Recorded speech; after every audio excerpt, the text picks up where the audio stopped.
Okay, everybody. Yeah, we are here together because HowdyCon is happening here in Denver, where I live and where Aaron is visiting. And so Aaron popped by for a chat here. We are holding up microphones because we are recording the audio on this also, so that it's going to be posted on my Sensibly Speaking podcast later on today. So that's what we're doing here. So maybe a combination between like answering questions and just some things that we kind of wanted to cover. Exactly. So let's see. So there was something I said on one of my live streams recently. Yes. And I don't remember the exact quote, but it had to do with still feeling that the certain parts of Scientology, particularly the lower levels. My exact statements on this have been, I think everything below clear, the grades, this stuff, not including the purif. Yep. Maybe not including the full objectives. Yeah, not including purif. But the grades processes, ARC straight wire grades 0, 1, 2, 3, and 4, if being used by an auditor whose sole purpose really is just to help that person, and if being done to someone who genuinely just wants the help and they're not being forced or in any way intimidated into getting this auditing. Yeah. That I've said it's really not much different than any other form of talk therapy, but I realize I'm saying that as someone who's not an expert in talk therapy. So, but my statements have been, because those subjects simply deal with things everyone encounters in life. Yep. Memory, communication, problems, transgressions, change, and fixed conditions. Yeah. And because those processes don't involve like trying to make people guilty of having done things or trying to convince someone that things they've done are bad, like that's just not really part of those auditing actions. I've said that I think those things are helpful because I've seen people get helped with it. And I'm not the kind of guy who's going to tell someone if you feel like you've been helped, I need to make you feel like you haven't. Like that's a weird line to cross. Right. And so a lot of times some people will mistake me as an apologist for Scientology. And I'm like, no, look, I'm not saying I would tell someone to go do it. Right. I'm just saying that's those levels is where you're at least dealing with something that can be helpful, and that's how people get in and stay in Scientology, is because those lower levels they do find them helpful. When they get to the upper levels, where you're really dealing with, in my opinion, things that are insanity. Even the idea of the state of clear is kind of insane, right? Even that idea of what that means to me is kind of insane. Well, given that the reactive mind is a fantasy. Exactly. But then given the fact that not only can you then give a simple definition for clear, like no longer having your reactive mind, but that's letting them off easy. You have everything LRH said is supposed to go along with the state of clear, which makes the whole thing just kind of insane. Right. And then the OT levels and body thetans and all that stuff. Now you're talking about pure faith. Pure faith. Precisely. So maybe I shouldn't even call it insanity. Like, I don't believe in God or heaven. I don't think Christians are insane. Right. I don't believe in body thetans. If someone does that make them insane? That's not really for me to say. Right. But you're getting into pure faith. Right. And at the lower levels, you're not. And that's why Scientologists don't believe Scientology is a faith-based religion. They don't believe they do have faith. They think they have, they are evidence-based. Practical tools for everyday living. And I have said that when I came out of Scientology, I actually thought that anecdotal evidence was the highest standard of evidence. Have we had this conversation? No, but I actually remember thinking that's not unusual. Right. That seeing is believing. And if you've experienced it yourself, then you know it's true. How could it not be true? Right. And it wasn't until I started to, through my company, doing research into publicly traded companies and looking at clinical trials and understanding what double-blind meant and understanding the placebo effect and understanding the controls. Yep. And anecdotal evidence is the absolute lowest standard of evidence possible. And Scientology puts out these success story videos, these hilarious montages of videos set to high-tempo music. Oh, my God. Because Scientology does believe that anecdotal evidence is the highest standard of evidence, and that's why those videos are there. Well, it's in their best interest for people to think that what's true for you is true. Yes. Right? Yes, yes. They're all about that. I mean, Hubbard didn't just make that stuff up. That's right. Just because. That's right. And now my point to this whole thing is someone had commented on that. Whatever I was saying along these lines, like, oh, you and Chris Shelton must not get along at all. Right. You and Chris Shelton would not like each other. Right. And I'm like... I actually like Aaron just fine.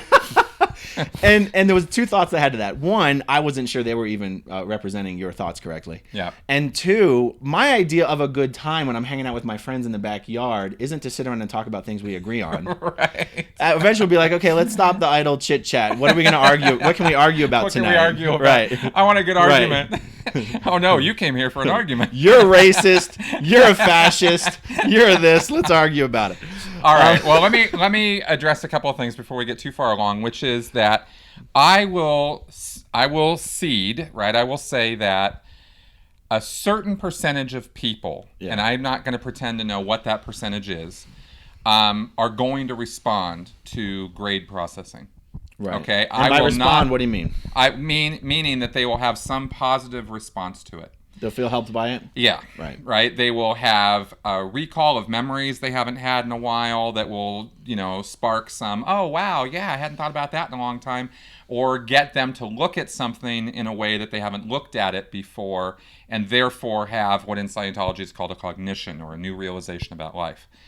I will say that will happen with a certain percentage of people. I believe that repetitive processing can become harmful. Right. No matter how well-intentioned the auditor is. Right. And there are many grades processes that are repetitive. It's one command or a series of 2 or 3 commands given over and over and over. And I believe that can induce a trance state, which is not healthy for people. And I would say that where it's being done that way, you're dealing with potentially creating psychological problems for a person. Is it catastrophic? Are you going to put them in a straitjacket? No, I'm not saying that. I'm saying that you're going to, when you induce a trance state in somebody, when them not knowing that that's what you're doing, you are opening the door to potential problems because they don't understand what's going on. Right. And one thing I do want to say about talk therapy, that from my own experience, because I have experienced some of that now, versus what I've learned in Scientology and what I know about Scientology, is that in talk therapy or in counseling, you're in charge. You're the one who is setting the pace. You're the one who's determining what is going to be done or not done. Okay. And in Scientology, it is the case supervisor and the auditor who are telling you what you need. True. And that is diametrically opposed to what good counseling is. So this is probably, and I'm just going to throw my own supposition out here now, but this is probably why independent Scientologists sometimes have or feel that they have a lot more success than the church Scientology, is because they're allowed to, it's all up to them what they're going to do. Right. So, and they're working with their pre-clear probably, again, I'm kind of guessing a little bit here, but probably more in line with what, professional counselors would do.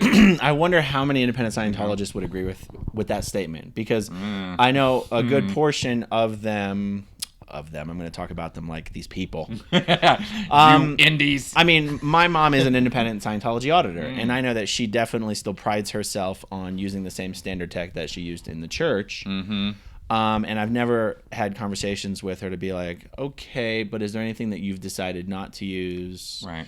I know she's not using any like high pressure sec checking type stuff, because now you're dealing with people who actually have to want to keep coming to you. That's right. In an org, you can like really put the screws to someone and treat them like shit and sec check them, and they have to keep coming back. That's right, because you have that hammer of disconnection. Right. And so, the other thing that might have prompted the statements of like, oh yeah, I bet you and Chris don't get along, is probably my statements that I don't really have a beef with independent Scientology. But again, people misinterpret these statements as advocating for it. And I'm like, no. Right. If someone could we not be black and white thinkers? If someone came to me and said, look, I'm having this problem. Shades of gray. If I'm having this problem, do you think I should what do you think I should do about it? I would never say go get auditing. Right. But if someone said, look, I've been in the middle of this auditing action for a long time. I really want to finish it outside of the church. Who would you recommend? I'd be like, okay, fine. Yeah, go probably see my mom, get auditing, or whoever. Yeah. I wouldn't say, don't do it. Because I see it as something like, if it's not being done under the high pressure of the church, it is being done by someone who generally just wants to help them. Yeah, they clearly, it's something they want to do, and I simply don't have either the information or the experience under my belt to justify being like, you should not do that. Yeah. And it's not like I'm clamoring to have that change my mind about that either. But I don't feel like I'm ideological about it. It's simply like, those aren't the parts of Scientology I find harmful. Yeah. And that might have been more what someone felt like we absolutely would have disagreed upon. So what are your thoughts on that? Well, I do feel that it's more harmful than helpful.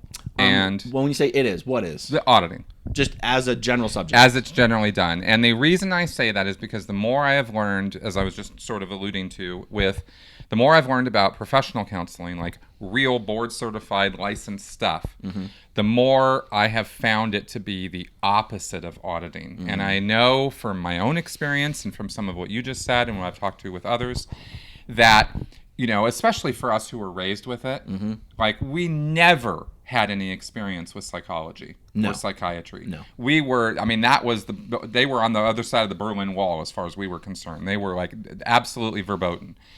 So it's been an educational process for me to have to learn how this stuff works. And in doing that, I have seen that the basic fundamental on which Scientology auditing happens versus what, counseling provides are so different that I would not ever say, interesting, go see an independent Scientologist. So right? Let's just for the enjoyment of getting into some details here. I'm trying to think of any grades processes that are not repetitive. Yeah, because almost all of them are. Even if it's a bracket of 4 or 5 questions, it's still run repetitively. That's right. And even the SURFAC handling, ARC straight wire stuff. ARC straight wire. Recall it. It's still repetitive recall. Yeah. Oh yeah, but you're just changing the perception. You're recalling affinity, reality, communication, understanding, and the flows. Yeah. Right. Well, ARC straightwire is basically memory processing. That's directly addressing a person's ability to remember things, and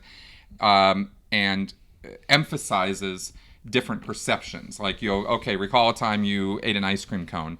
Okay, great. I remember a time I had a chocolate ice cream cone. Good. What did you smell at the time? Oh, right. Right. And you put emphasis on the smell, and then the next command might be, recall a time that you felt really good driving, and you go, oh yeah, I remember this time I was cruising down the highway at 99 miles an hour. It was fucking awesome.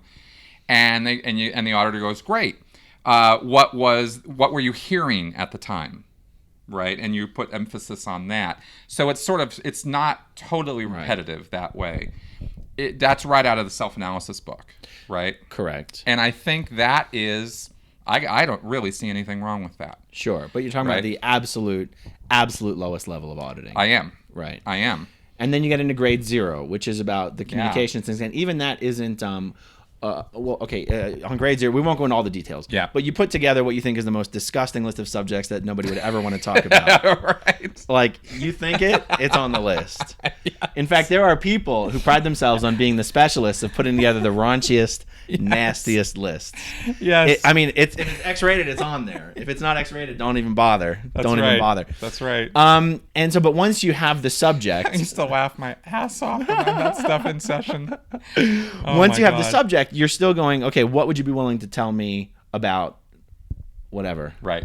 What would you be willing to tell me about this? What else would you be willing to tell me about this? That's and you're still running it repetitively. And here's my problem with the way auditing is done. Let's get to the very fundamental of it, which is, as a pre-clear, you're indoctrinated before you even get started in auditing that you are going to run these commands until you reach 4 things, right? FN, floating needle on the meter, cognition, VGIs, very good indicators. Woohoo! I feel so great. And release, which is some subjective mental thing. But which really doesn't matter because it's FN, cog, VGIs, and if you have those, you have a release. Exactly. Right. So that this auditing session isn't done. That's right. Until you demonstrate those things. So it's a it's a pre-set up situation that never ever happens in psychology. Right. Your reactions in a psychology session are your reactions, and if you walk out of there in tears, that's your reaction that day. Right. The counselor isn't going to come running after you, going, "No, we're not done because you're not VGIs." Right. So in an auditing session, you cannot leave the room until you demonstrate those things, and there's no way that doesn't force people into. You're so right. You're so right. Now, I would question whether that is an example of something that an independent Scientology auditor could throw out the window and say, I'm not going to make the person I'm auditing sit in this chair and continue the session until they're laughing. Exactly. Do you know what I mean? Exactly. Maybe they will, maybe they won't. It totally is a dice throw on this particular independent Scientologist. Now, this is a conversation I was able to have with my mom about this subject, because I know she does lean towards that, gravitate towards the idea that it's very evidence-based and somewhat scientific. Yep.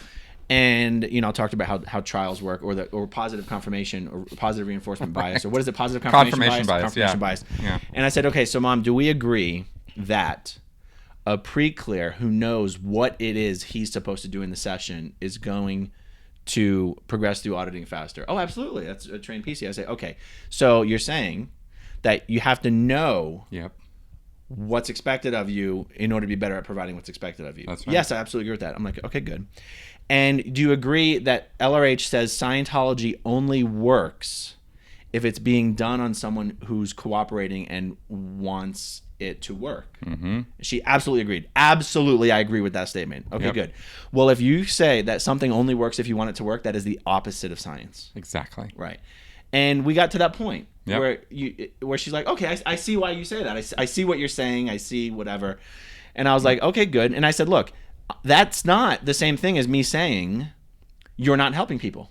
Exactly. Because the placebo effect is real. And the truth is, I think if you were to take 100 people and put them through the grades processes with no stress, no money donated or anything like that, I think you're probably going to get more people saying they were helped than from a sugar pill. That's the kind of experiment where you're going to get that percentage I was talking about. Exactly. Right. And how awesome would it be if someone decided to take Dianetics and Scientology processes and put them to the scientific method? If only somebody would do that. Is someone doing that? No. Oh. But if it would be hilarious. I actually know a guy who said he wanted to do that, but I don't know how serious he was. It would just be it would just be funny. It would be. It would be funny. Not because I'm like, oh, someone should test it because it's going to prove it. No, I'm just saying it would be interesting to finally do what L. Ron Hubbard claimed to have done. That's right. Scientifically validated mental health therapy. Right. Because I said, Mom, we can have this conversation all day long, and it can feel like I'm trying to get you to admit Scientology doesn't work, but that's not what I'm trying to get you to admit. I'm trying to get you to admit that it's not been subjected to the scientific method, and even if you audit 1,000 people and you saw 1,000 people get better, that is still not the scientific method. That's right. You still have confirmation bias happening in a session, and I can remember so many times when I was in an auditing session, receiving an auditing session, and it was lunchtime was coming up. That's right. And I knew it, or dinner time was coming up, and I knew it was hamburger day, or I knew it was dessert day. Yeah. And I'm like, I'm not going to be stuck in this auditing session during dinner time. Right. And I'd be in a real bad mood, and I'd be like, okay, I can't be in a bad mood right now. This isn't going to work. I've got to like come up with something good. Yep. And I would make myself be happy and have some realization so I could get the fuck out of the auditing session and go have some hamburgers and ice cream. That's what I'm talking about. And that is a very, very good point. Yep. I cannot think of an example off the top of my head right now of an auditing action or an auditing process that is just open-ended question where you can just answer it however you want and it's not repetitive. There are questions you can answer however you want, but it's repetitive. Okay, get this. Yeah. Sex checking. Where you can answer however you want? You can. You can. And it's earlier similar, not repetitive. Well, that's true, but I think that's even obviously worse. Oh no, I'm not saying sex checking is a good thing. Right. But it's non-repetitive processing. Right. And here's, we're preaching to the choir here, but where I feel like that is so obviously worse is you have the auditor using this device, the e-meter, to be the determiner, the arbiter of whether what you're saying is true or not. Exactly. Holy fucking shit, that is so messed up. It's beyond fucked up. It is so messed up. Yeah. And then you could be asked a ridiculous question like, have you ever worked for the CIA? And you're 15 years old and you've been in Scientology your whole life. And you're like, no. And the auditor's like, well, what did you think when I asked you the question? Mm-hmm. Well, I thought no. Well, okay, what other thought did you have when I asked the question? Yep. I thought, fuck no. I thought you're an idiot. I thought this is stupid. We'll have a missed withhold on you. Exactly. That's right. That's exactly where that's going. And so, oh, really? I'm stupid. The auditor's not even allowed to exercise judgment. Now, there's many auditors I know who would disagree with that statement, but whatever. Well, they're going to throw in protest, and they're going to start false reads and all that kind of stuff. But it's a circular thing. It just goes round and round and round. But the fundamental point you made, The meter is the thing that tells what the truth is, not the person you're talking to. Right. There is no way that's not going to screw somebody up. Or force them to make up answers to satisfy the auditor and the e-meter, rather than doing something that is in their benefit. Exactly. And even if someone can't find an answer to the question because there literally isn't one in the present lifetime, they're then forced to delve into shit up in the past lives. Delve into past lives, and that is, I'm sorry, if you believe in past lives, that's one thing, but to get someone to the point where they think any random thought or imagination that they have is actually a recall of a past life incident, that's delusion. That is trained delusion. That's right. And that's what happens. And I always push back on that in my experience in Scientology. I never was willing to run past life incidents.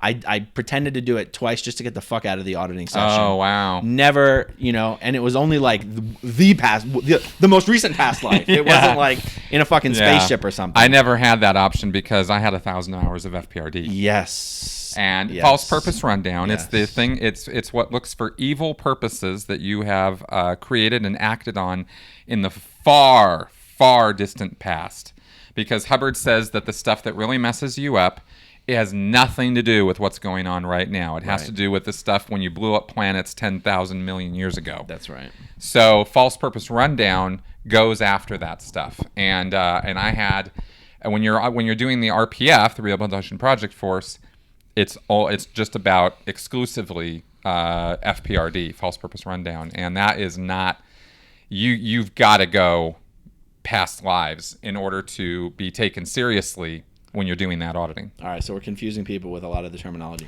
VGI stands for very good indicators. Folks. Which really just means happy and cheerful. That's right. Very good indicators. Right. So, An indicator is something you see.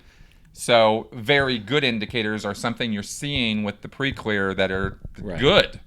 Right. Eyes sparkly and muscle tone optimum. That's right. Muscle tonus. Eyes bright. Tonus. Yes. Eyes bright. And I'm surprised you didn't say shit like hair standing on end. Basically happy. Exactly. VGIs is Scientology's term for happy. That's right. And FN just means floating needle, which the needle kind of goes back and forth like this on the meter, and that's supposed to mean you're done with the process. Right. All right, let's see. Come on, you guys, get with it here. You got to keep up. How does Scientology justify saying that they lived in some ancient culture, let's say the Aztec Empire, when they cannot speak said culture's language? No. You're giving it way too much thought. I mean, if you know. think about it that much, you might doubt whether these experiences are real. No one's ever regained a foreign language through their contact with their past life memories. That's right. Because you realize if you're contacting your past lives, you should be contacting everything about that life, not just I remembered something I did. That's right. You should remember the language. You should. Or the skills you had, right? The skill set. Right. And that would hardly ever happen. Chris, I want to talk about this. Chris, in the past, you said that you have gone exterior. Did Aaron ever get that? Did you ever experience going exterior in Scientology? Let's define exterior. Okay, first off, an out-of-body experience. Okay, like you as a spiritual being suddenly have an awareness beyond just seeing through your eyes. You're seeing things from the corner of the room, or you're flying off to Mars or something like that. That would be, in Scientology parlance, that's being exterior to your body. Most commonly, you're looking down at your body from some angle. Yep. Like it's not just flying through the universe. Usually you're looking at your body. Yes. Okay, so tell us. Oh, but, and this was a big but, Hubbard said early on, like early 50s, when he was first screwing around with this stuff, that it wasn't required that you see things in order to be exterior. If you felt like you were exterior, you were exterior. And so I felt many times that I was exterior in Scientology, but never did I see things from an external point of view. When I said I was exterior in Scientology, it's because I felt bigger. I felt like I was pervading the room. I felt like my hair was on end, and I was like, "Ooh, I feel so good right now." So you fucking cheated. I totally cheated. I never called that exterior. See, and I did, because I fell back to Hubbard's thing of you don't have to see. I never read that. Yeah. I never read that. Any perception will do. And so my perception of size was me feeling that way, and I Right. would and if I needed an FN, if I needed to get out of an auditing session, I would remember That point. how that felt. Yeah. Ooh, you So know. I absolutely had moments in auditing. Yeah.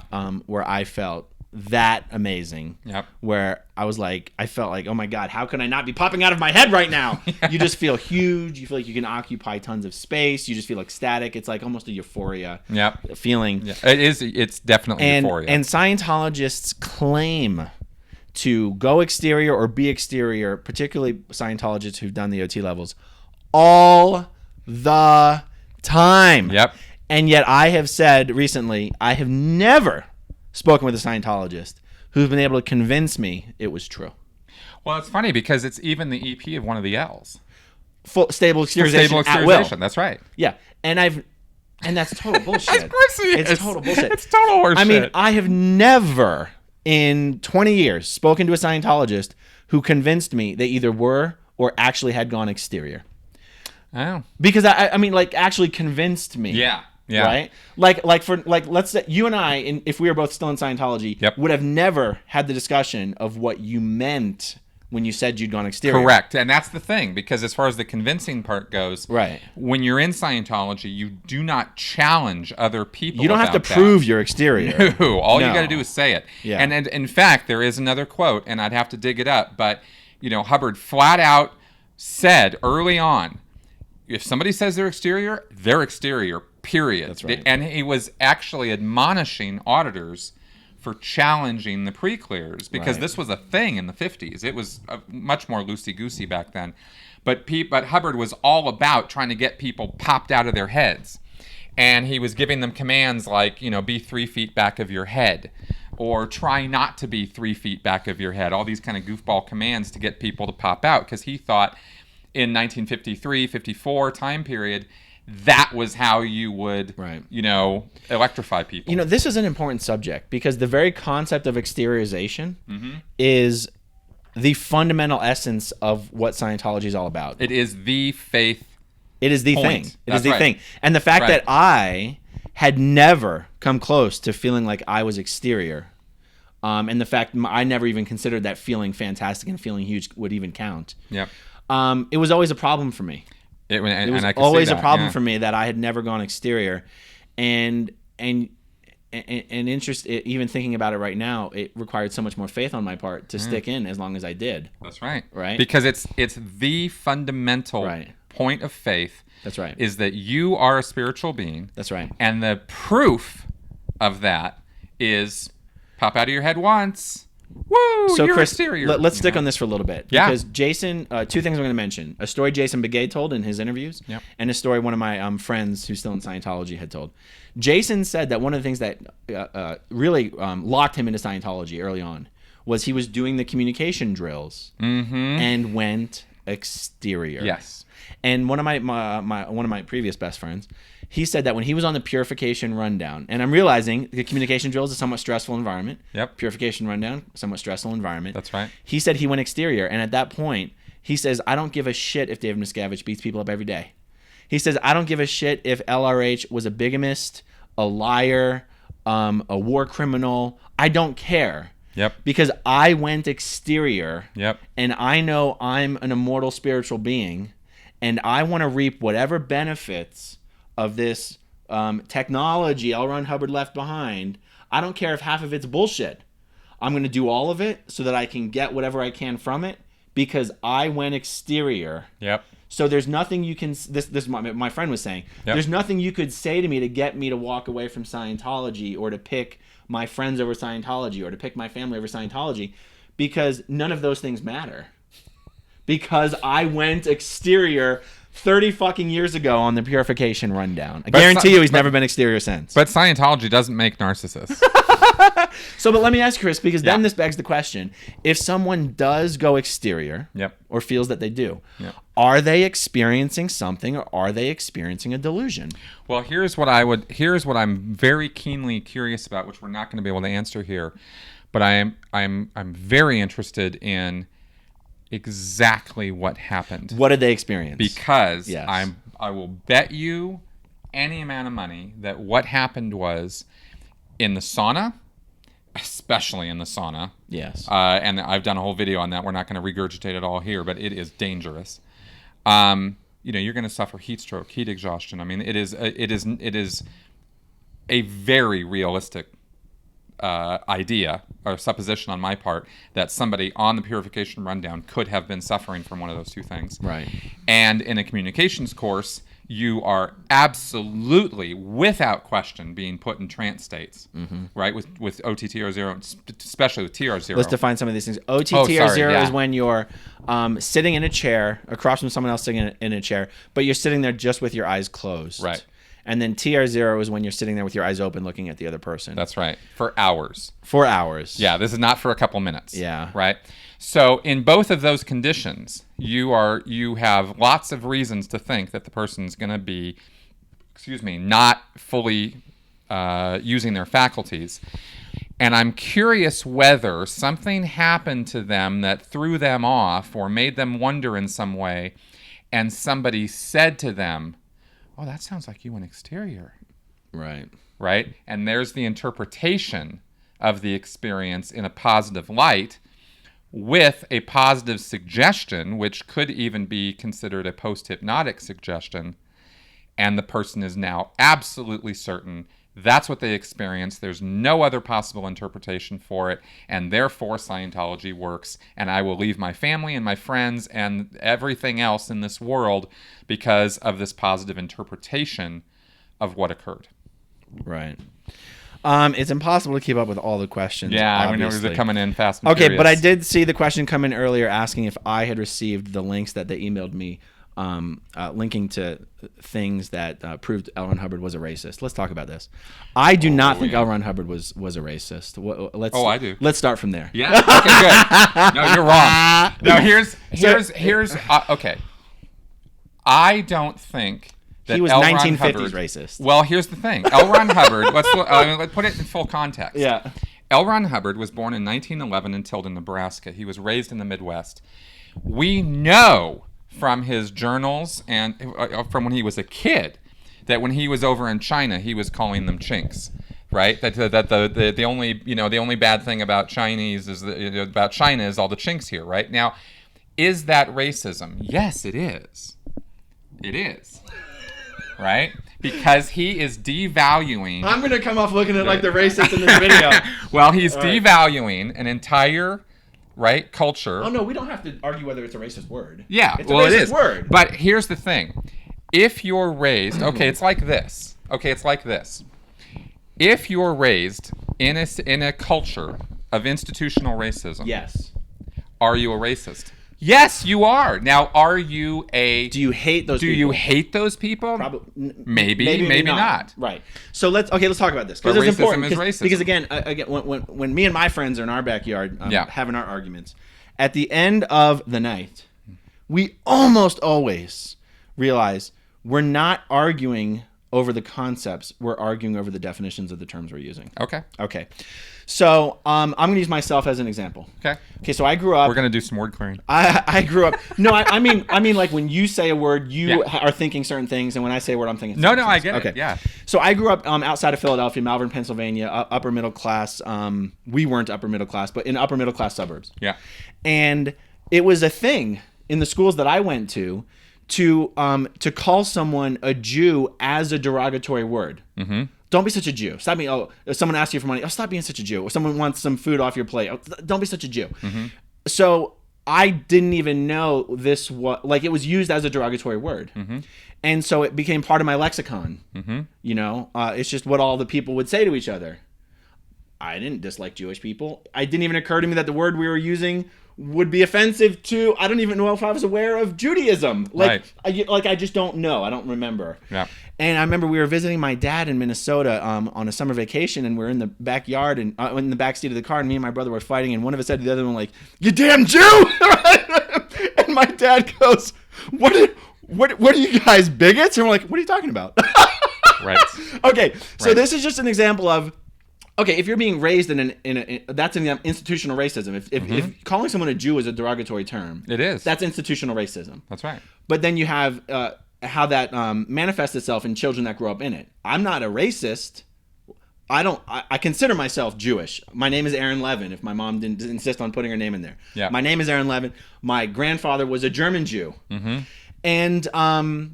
And so you go, but look, I don't think it's fair to say that, of course, that use of the word is racist.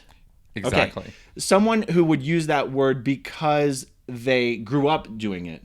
I don't think it's fair to say the person's a racist. Using the word is a racist thing. Okay. It's not fair to say the person's racist. I wasn't any more racist then as a child using that word, not realizing what it meant, than I am now. Well, I would never do that. Okay. I wasn't more racist then. Like, that didn't make me racist. Yeah.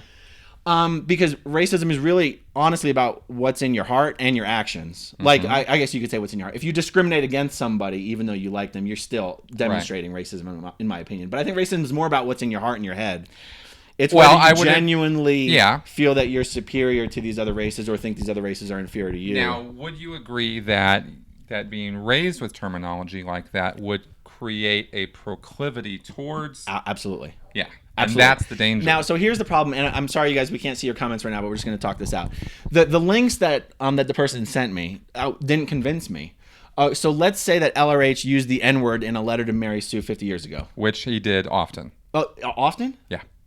In written word or spoken word? Headley told me they've edited it out of so many lectures. Get the fuck out. Headley and I are going to do a podcast. We're going to talk about this. Oh yeah. Okay, People have no idea. Because again, my position on this is not ideological. It's not going to crush my soul if it turns out LRH was a racist. I just am not going to cross that line until okay. So until I'm convinced. Hold on. Let me explain one thing. Okay. So I go. So again, I'll just continue to use myself as an example. Okay. This neighborhood that I grew up in was a mostly white neighborhood. Yep. By virtue of being a white man in Tampa, Florida, with mostly white people, most of my friends are white. Mm-hmm. In my experience, you get a lot of white people together. They tend to tell jokes about other races, and it's kind of funny. And if blacks get together and they want to tell jokes about white people, it's kind of funny. Like, the jokes don't make you racist. Okay? Okay. It depends on what's in your heart. Yeah. Okay. Now, if LRH, white men in the 30s and the 40s and 50s, they were like all fucking racist. Well, they were, but here's why. You talk about in your heart and in your mind, right? Yeah. Okay. Language is powerful. Language creates what's in our heart and mind in many, many ways. Totally agree. The values we're raised with create what we call implicit bias. It's a bias you have that you don't even know you have. Now, let me just finish the thought. I don't disagree with that. Right? Yeah. Now, here's where this goes, and it's so easy to go there because of human nature that this is why language is something to pay attention to. When L. Ron Hubbard was in China, right, as a child, he felt superior to these people, the Chinese. That's evident. And it was very evident in the way he talked about them. Right. Whether he used the word chink or not, it was very clear that he felt superior because he came from early 1900s Midwest America. Yeah. Where maybe his dad, maybe his mom, maybe his culture, whatever, maybe a teacher he had, for whatever reason, L. Ron Hubbard got the idea that people who were not as he was were subordinate to him. That's true. That's certainly true. And that's racism. I get what you're saying. Right? And so we watch language, not because we're trying to be tone police or language police, but because it creates you're right. a thinking. You're right. So my thing is when I think of racism, I immediately go on black versus white racism. Yeah. And I would absolutely agree on the... you're not allowed to say Oriental anymore. The Asian racism. Yeah, he definitely spoke about the Asian cultures as sort of being subcultures. Very much But here's the thing. And again, I will admit right here that the L. Ron Hubbard I know is almost certainly not the true L. Ron Hubbard because of how sanitized his presentation has been to Scientology. Big time. But having said that. Yep. In the 55 million words that Marty loves Marty to use, claims is yes. I have never read one thing that to me sounded racist against black people. Now, so there's the letters he wrote to Mary Sue where I think he used the N-word. Yep. And then there's this letter to the South African government that people like to point to. Yep. And I think one thing that I'm not sure if people totally get it is South Africa is like the whitest fucking country on the African continent. South Africa is pretty much a white country. Okay. So I'm not, and he might have been writing. He's okay. Let me. This is what when LRH talks about the South Africans, he's talking about the whites as well. There is an auditing rundown in Scientology called the South African Rundown. Yeah. That's done on anyone from South Africa, regardless of the color of their skin. Okay. And in fact, there's almost no black South Africans in Scientology because the blacks in South Africa are poor and the whites in South Africa are rich. That's true. And the only South Africans I know in Scientology are well-off white people, and they get the South African rundown. And so I think people somewhat confuse things that LRH said about South Africans and think he's talking about blacks. Possibly. And I will only say right now, as I sit here, that I would have to review those materials to be sure that what you just said is true. Sure. Because I do know that he did have specific things he said about black South Africans. Okay. About their ability to learn, for example. Right. I'm sure of this. But I'd have to go back and look at the materials. And again, this is when we want to get into the definition of racism. Yeah. If it is possible, I say possible only because I don't know it's impossible, that with the institutional problems in South Africa, that the black South Africans did have extra challenges and barriers, not because of the color of their skin, but because of the socioeconomic pressures they'd been, had been put upon them for the last hundreds of years in that country. Mm-hmm. I've never heard LRH say anything about the problems in a black community or whatever is because of the color of their skin or their inferior DNA or something that makes it sound like as a race they're just. I mean, look. Well, there is that HCOB also about what to the black Scientologists or the black community or something. It's not black Scientologists. It was African American, right? Or but the truth is the continent of Africa, yeah, has problems very unique to that continent, and it's easy to say that if you're talking about African problems, you're talking about black problems. But LRH wasn't talking about blacks. Just blacks. He was talking about Africans, not black Americans, not all blacks, the people in Africa. And Africa's a fucked up nation. Well, fair enough. I'd have to look at the material again. But to get back to the point of Hubbard specifically, I think his own writing as a young man indicate that he had a white privilege problem. We can absolutely agree on that. We can agree on that. Sure. And I don't see, and here's my thing, is I don't see any reason to extend him the benefit of the doubt towards blacks, right, whether African or not, because of his attitude towards the Chinese, which I am 1,000% sure of. Wait, but hold on now. I'm just saying that I don't see where's the doubt even coming in? Like, where you said not extending the benefit of the doubt. Yeah. But where's the doubt? Like, okay, could he? Is it possible for someone to be racist in private and not racist in public? Well, if you're racist, you're racist. No, but I mean, like, if LRH, and again, I mean, I realize that many of the Scientology materials are obviously sanitized, but I'm saying they are. We've read thousands and thousands of pages of his writing and hundreds and hundreds of hours of his lectures. Yeah. I've never heard him say one derogatory thing about black people. Ever. So when someone says LRH was a racist, I'm like, well, then he was a damn good one, because how can I agree with the statement that LRH was racist against blacks? Okay, instead of just saying racist, I'll say racist against blacks. Okay. How can I agree with the statement that LRH was racist against blacks when in 20 years and everything I've studied in Scientology, I've never read one negative thing about a black person? Or heard him say one negative thing. How can I put these things together? If you haven't, then there's nothing I could say that would but you have. Try to convince you of that. What I'm saying is that, having read what I did read about his attitude towards Chinese, Asian people, Asians, I have no reason to give him the benefit of the doubt toward other races. Understood. I think he was Mr. White Privilege. I think he was raised that way. I think it was a cultural thing for him. Sure. I don't necessarily feel emotionally that I need to, cut him slack.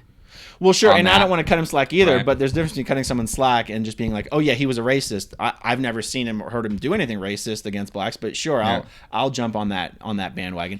Did you ever read or listen to something in a Scientology book or a bulletin or a lecture that sounded racist against black people? As I sit here right now, nothing's coming to mind. Okay, good. We can totally just leave it at that. We can leave it at that. Because I am completely willing to believe that in private, he was a raging racist.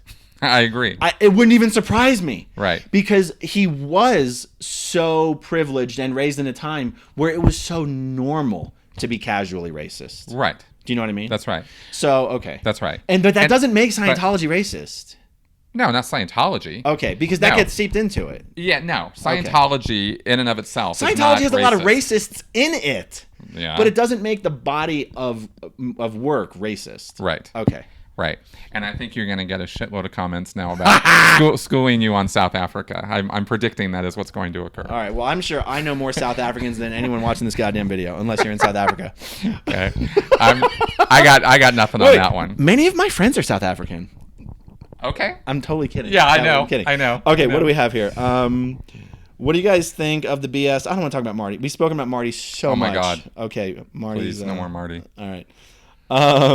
Shirts can have buttons. What? Is that a joke about you always wearing t-shirts? I don't know. I am always wearing t-shirts. Is this Frozen? No, it's not. just cycling. Okay, we're gonna scroll up. What's to find some earlier? questions. What did we miss?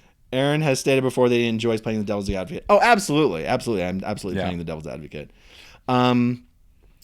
LRH was stupid to be a racist. Actually, another thing that I will say about Hubbard that just occurred to me, though, that's probably important in this conversation about racism is Hubbard had, I think the word is megalomaniac. Sure. Hubbard had a self-worth, an estimation of his own value that put him above everyone else. Period. It didn't matter who you were. So, racist, narcissist, like just about any ist you can come up with probably applies to the man in one fashion or another. And we can go back and forth as to why that was that way, whether it was his culture, whether he was raised that way, or whether he personally felt that way. Excuse me. In the end, we know that the guy thought he was better than everybody else. Period. White, black, Chinese, didn't even particularly enter into it. But I think that because of his cultural upbringing, it was just kind of burned into him. So. Sure. Okay, just a bunch of stuff here. Was LRH pro-apartheid? When I was in Scientology, I'm not even sure I knew what apartheid was. So he wrote that constitution for Zimbabwe, Rhodesia, when he went down there. He rewrote a constitution that was one man, one vote, in an effort to try to bring equality. Was he pro-apartheid down there?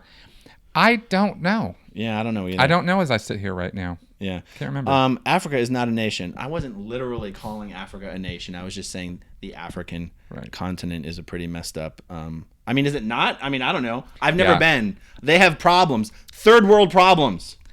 They do. And it's not because of the color of their skin. I would not go there. Wait, when I say not because of the color of their skin, the subjugation of the people of Africa by white people. No, if they've been subjugated because of the color of their skin. What I mean is, that happens. Someone who is racist would say, no, they're that way because there's some glass ceiling on what blacks can achieve, and they can never. The blacks are that way because. A racist would say, no, Africa is like that because they're uncivilized and they can't pull themselves up by their bootstraps any further than they've already done. And a lot of people have said that. Well, right, and that's a racist position. Very much. Yeah. My point was, they're oppressed because of the color of their skin. Yes. Their lot in life is not I realize I have to use better words. Their lot in life isn't because that's all someone with that skin color can achieve.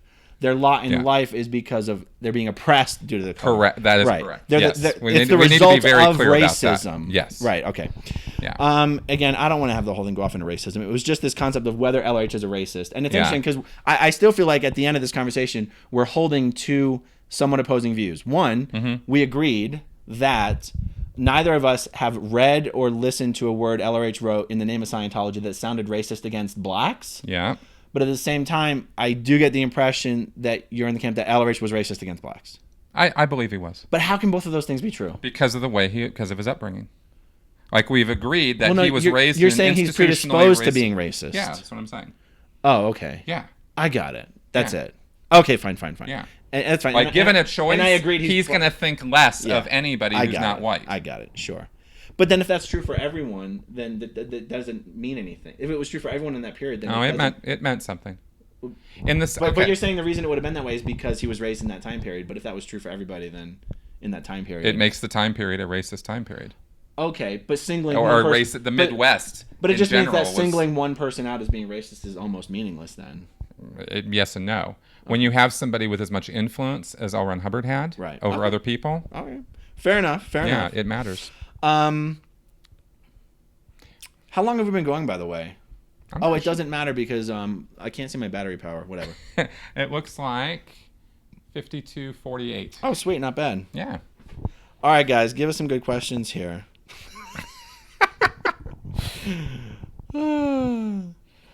I've read tons of... Oh, no. Miscavige is absolutely a racist. Oh, that wouldn't... Yeah. Yeah. Yeah.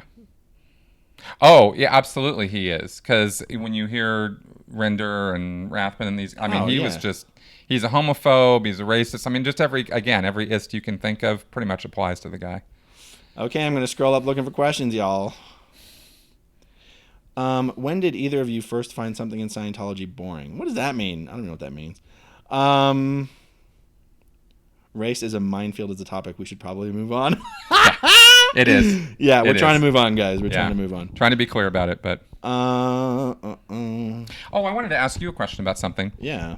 Just the other day, I was remembering when I first got into Scientology, when I was 15, 16 years old, and I was doing the Pro-TRs course. Yeah. Okay? Yeah. And I was getting my first word clearing because I had my first major disagreement with the materials. Oh, yeah. Okay. Okay? Yeah.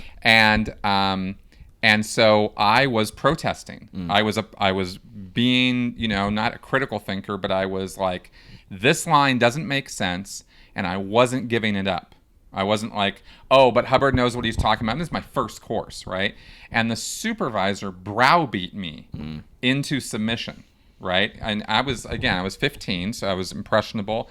I had grown people around me who were like, you're wrong, Hubbard's right. And I was forced through Method 9 word clearing, which is where you sit and have to read it out loud to somebody else. And anytime you make a mistake in your reading, you have some word you need to look up in a dictionary. So I was being forced through this method to agree with what Hubbard was saying. And I wanted to ask you if you had ever thought about that happening to you. So I was much more self-motivated on, that's probably the wrong word, to do that handling on myself instead of allow anybody to try to do it on me. Even the first time? Because what I remembered was this was the first time, and after this, right, I handled myself. Oh, no, you're absolutely right. The first time you have that 10-minute conversation with the supervisor where you're going, but this doesn't make any sense. That's right. And all he's doing is saying, well, what word didn't you fully understand? And you're like, can we stop playing games here? Can you just answer my fucking question? Right. And he's like, well, what word didn't you fully understand? And you're like, so you don't know the answer either? Right. He's like, well, what word didn't you fully understand? Well, if you would just explain it to me, then I would understand it. Right. What word didn't you fully understand? Oh, this is how we're going to play this fucking game? That's right. What word didn't you understand? Okay, fine, thanks. Go away. I'll figure it out for myself. Thanks. Yep. Thank you very much. Yep. And then I'd probably never ask a question to the supervisor ever again. Exactly. I wanted to compare notes on that because we were both supervisors. Yeah. So we were trained into the drill on how to deal with students who had questions. That's right. But way earlier than that, it was just something that I was like, oh, yeah, that's where it happened. Now, interestingly enough, as a course supervisor, I took much more liberty with my students because it was just common sense to me that if I understand it and you don't, I can help you understand it. That's right. And you very well may have a misunderstood word, and I'm going to help you find it. Yep. But I'm also going to help you understand what the fuck you're reading. Right. You know what I mean? Right. And I was also very aware, this so speaks to the mentality and the thought stopping in Scientology, that I could not do this if other people were around. Yes. If I had anyone senior to me in the organization around, I could not. What's your word? That's right. I had my hands tied. I could not sit there and talk to them about what they were studying and maybe give them some examples of this and examples of that. That's right. And so I didn't like it when other people were around because I wanted the freedom and the latitude and the liberty to to actually discuss the material with them and help them. Very good point, because Yeah. I did the exact same thing. That's right. In the Sea Org, there was a time when most of my Sea Org career, I was not supervising a course room, but there was a time when I was supervising the EPF, which it's Sea Org boot camp. Yep. And what happens is a lot of Sea Org members who are failing will actually be put back onto the EPF, and I would try to be as helpful with those guys as I would with brand new people, and they would fucking write reports on me. The students I was helping understand their materials would write reports on me that I was interpreting their materials for them when I absolutely was not interpreting their materials for them. Right. And so then I'd be like, oh, fuck you then. That's right. Hey, next time you got a problem, I'm just going to be Mr. Rote supervisor with you, buddy. Exactly. Yep. There was something else that I was hoping to touch on, and I think it totally left my mind. Yeah. Good times. Well, let's see. Oh, I think it was a question that I saw. Okay, well, how about this? Aaron, how has your wife handled the disconnection from her family? Women tend to be more emotional, and I'm sure it has been hard on her and your girls. I mean, I've said over and over again that everything that has happened has been so much worse on her than it has been on me. She suffered so much more through all of this. Like, the only family member that is disconnected from me is my younger brother. He's 6 years younger than me, and I don't mind saying that during my entire life, he's always been a terrible brother. And I'm not just saying that because he disconnected. Like, he's literally one of these family members that you would get together at family dinners and be like, what's wrong with this person? I mean, and is also, he joined the Sea Org when he was like 11 or 12. He was RPF'd at 14. Oh my God. He was on the RPF for years before being offloaded from the RPF, which is quite rare, actually. Ugh. What, being offloaded from the RPF? I say it's quite rare because they want to keep you. Yeah, but about 75% of the people don't make it through the RPF. They leave or they're offloaded. Yeah, that's what I'm saying. No, but which one? Oh. Offloaded. They kicked him out. Okay, got it. They kicked him out. The RPF couldn't even stand him. Yes, that is rare. Okay, so my point is the family member I lost wasn't even a family member who ever made an effort to even act like a family member, so it was no great loss. I still drive by his house every day just to keep tabs on him and feel like I'm, giving him a hard time. But no, my wife has really lost, everything that was really most important to her. I mean, aside from me and the girls, of course, but it's been very, very hard on her. And it's also why she doesn't contribute to any public conversations about Scientology. Yeah. She doesn't want to give her family any reason or excuse to go, well, I guess everything the church said about Heather is true. Because as of right now, the only thing Heather is guilty of in the world of Scientology is staying married to me. And she doesn't want the church to be able to say that she's guilty of anything other than that.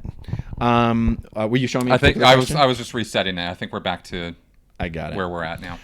Okay, good. Offloaded from the RPF. Oh, well, offloaded just means they kick you out. Yeah. They say, you cannot be here anymore. Bye-bye. Right. Imagine a box on a truck being offloaded. That's right. Now, here's what might be confusing people. Yeah. They're probably thinking, well, who the fuck wouldn't want to be offloaded from the RPF? You have to realize, and this is important to go on the record. Yeah. Look, it's easy to characterize the Sea Org members as prisoners. They're not. It's easy to characterize the RPF as prisoners. The RPF is a prison, but for the most part, they do want to be there. Now, they have been coerced into wanting to be there, but it's one of those. It's a prison of the mind. Any one of those RPFers could walk out the door any day they want. And again, some people, when I say that, they think I'm being an apologist, that it's not okay, that I'm saying the RPF is okay. I'm not saying the RPF is okay. No. It's the same concept that has been said before, that if the FBI raided the international base, nobody would leave. That's right. It's a prison of their own mind. Right. So those RPFers want to be there. They want to get back into the Sea Org. They want to finish the RPF. When you're on the RPF, you're not really treated or called a Sea Org member. You're made to feel like you're sub Sea Org members. Yeah. They want to become real Sea Org members. Within the context of the Sea Org, you are. That's right. Without, even though on the RPF, you're still better than a WOG, a non-Scientologist, right? Or a public Scientologist. Like when I was on the RPF, if some non-Sea Org member talked down to an RPFer, yeah, they were called on the carpet because It was like, hey man, we're wearing the black and gray. You're not even here. Right. Sort of thing, Someone says it's going to be really awkward now if your brother leaves Scientology and reunites with you. No, it's not. I have when my brother was sort of floating this idea that he was going to disconnect from me. I was indignant. I was like, "You're going to disconnect from me? You're a shit brother." I'm like, "You're an asshole to me. You're an asshole to our mom. You're an asshole to my kids. You're going to disconnect from me?" No, it's not going to be awkward at all. Okay, Chris, did the word clearing stuff ever happen to you when you were on staff or only in the Sea Org? Oh, no, this was before. Oh, no, this was staff. No, this was when I was a public. I mean, what I was describing earlier about being browbeaten was when I was 15 years old and I was paying for courses. And that was the very first course I ever did in Scientology. It was a pretty high-level course. And that continued on throughout all my Scientology career. Right. Are PC folders under special security? I've seen interviews where people say that a lot of people had access to them. How can a person completely trust the info won't be used against them? Two separate questions here. Yeah. The church keeps PC folders under security from being taken out of the church. Within the church, though, those folders are under very minimal security. Pretty much, Any technical staff member, it's true. Yes, any staff member in the technical divisions, which is Division 4 and Division 5. Division 4 is where the auditing is delivered. Division 5 is where they make sure the auditing is being delivered correctly. Anybody in those divisions can look in any PC folder. You do not have to be a trained auditor. It does not have to be specifically part of your post responsibilities. Though they're not guarded in that respect, but they are very much guarded about being taken out of the organization. Yes. Oh, absolutely. Also, Division 7.